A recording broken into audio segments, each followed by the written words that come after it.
Thank you so much, Mr. Speaker. And thank you to our leader, Jenny, for that very kind introduction. Members, I know I'm someone who talks a lot on the House floor compared to some of my peers. And yet, even for me tonight, I struggle to find the words to bring to you. And perhaps it's because it is almost midnight, so I know we've been here for hours, and what else is there to say? And on the other hand, we had 14 amendments yesterday, and that was the opportunity for us to try to change this bill, but also for you to hear our perspective and our concerns, both on constitutionality, but also on the different exemptions. And then I'm also just really angry and sad that we're even having this debate. But my love for this work, my love for the people in this chamber, my love for the people that I fight for and for my district compels me to rise proudly in opposition to this bill, because all the love that I have far exceeds any rage or frustration or even sadness that I have. And so I'm here to tell you why I oppose this bill, along with the majority of Floridians in this state, along with people who are also in this gallery with us tonight. Before I ran for office, many folks know that I worked at Planned Parenthood of Southwest in Central Florida. And like 1 in 5 American women, my story at Planned Parenthood started as a patient. I went to Orange County Public Schools. My mom passed away when I was a kid, and I didn't have access to a lot of the everyday information that some kids are pretty lucky to get from their parents. And so I walked into a Planned Parenthood Health Center, and I was 18 years old looking for answers, and I left for the method of contraception that was right for me. And I also started volunteering there because I realized, wow, this is a resource that's not readily available for my community, and let me help make a difference. So I started volunteering there as a health center escort, which I continued to do even when I started working there every Saturday morning. And for folks who don't know, health center escorting is when you walk patients inside a health center when there's protesters outside who are often saying some pretty mean things to people, trying to coerce their decision, influence a decision. It can be really scary for someone walking into a medical appointment with that type of line of fire around them. So as escorts, we just make sure folks are feeling safe as they come in so they can make the decision that's right for their health and their well-being. And during those moments, you'd meet a lot of patients and their families, whether it's their partners or their parents or their sisters or their friends. And often they would want to tell me why they were making a decision to end a pregnancy. And I felt so humbled that they even trusted me to be the keeper of those stories, because as you've heard today from colleagues in this space, it is very personal and deeply sensitive.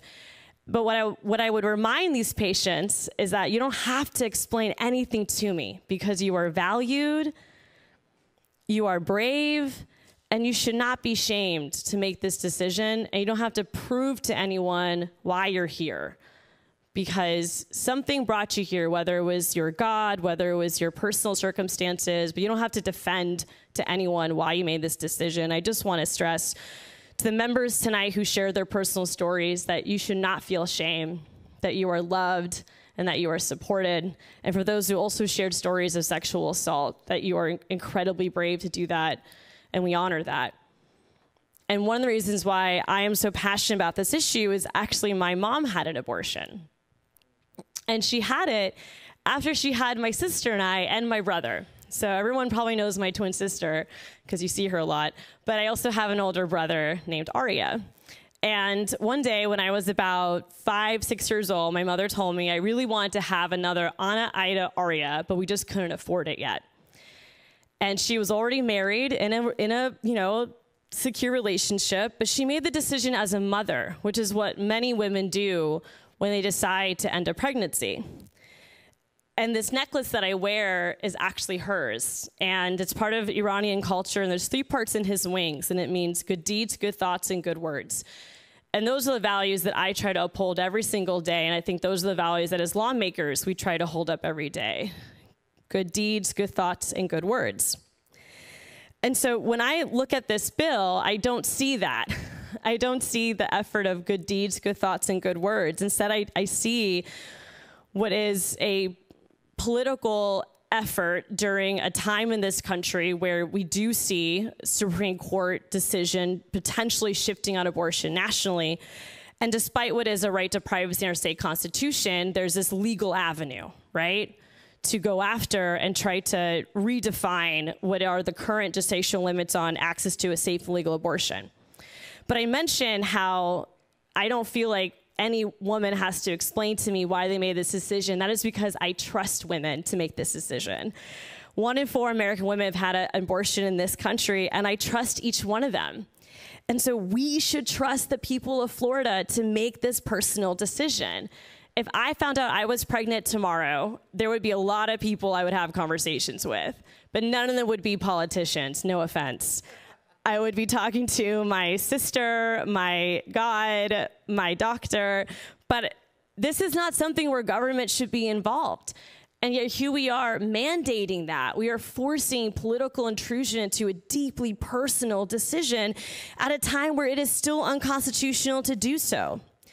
We know that Floridians want freedom. In fact, I think that's everyone's favorite word tonight, and it was definitely a favorite theme when we were in special session just a few months ago. And so I don't understand why we want freedom for some but not freedom for all. And Representative Scott Randolph, who was a predecessor of mine, who stood on the same House floor, made the cheeky comment that if he incorporated his wife's uterus, maybe you'd stop regulating it. And sometimes it feels like that because we want to deregulate everything else except women's bodies. And so maybe if we incorporated Anna Eskamani, y'all wouldn't try to regulate my body.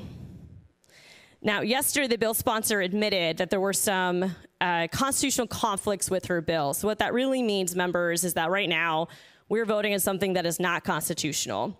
And we know we talked about this already, so I won't be burdensome with this, but it's not even just at the Supreme Court level. It is that right to privacy clause in our state constitution, which right now it has litigated the 24-hour mandatory delay law, which has been currently not enforced for nearly 6 years. That's not a coincidence. That's the courts stopping what is an unconstitutional law for being implemented today. And for members who assume that Florida has, broad access to abortion, I think there are members in this chamber who would disagree because they've passed abortion restrictions in the past. And whether it's ultrasound requirements or required information give to patients, or the 24-hour mandatory delay law, parental consent, parental notification, I think it's inaccurate to say that Florida has broad access to abortion. In fact, majority of our counties don't have an abortion provider. There are costs involved. There's travel. And it's not realistic to say Florida has the most reasonable abortion standards. And certainly what we're establishing today puts in arbitrary restrictions, creating barriers for women in some very sensitive situations. And whether it's a young person of color who was rejected by a judicial bypass, and by the time they were able to get it, it was past 15 weeks, so they have to travel to North Carolina, or the story of a homeless woman that we heard in committee, where she became 17 weeks pregnant before she knew because she was unhoused and learned about her pregnancy in the ER. Or maybe it's someone like the stories you heard in this chamber of folks who have wanted pregnancies and are trying to figure out what is the best option for them and their loved ones. And they're making that decision, again, not as just one person. Maybe they have other children. So they're trying to figure out, what am I going to do to make sure that I can be the best mom to the kids I already have?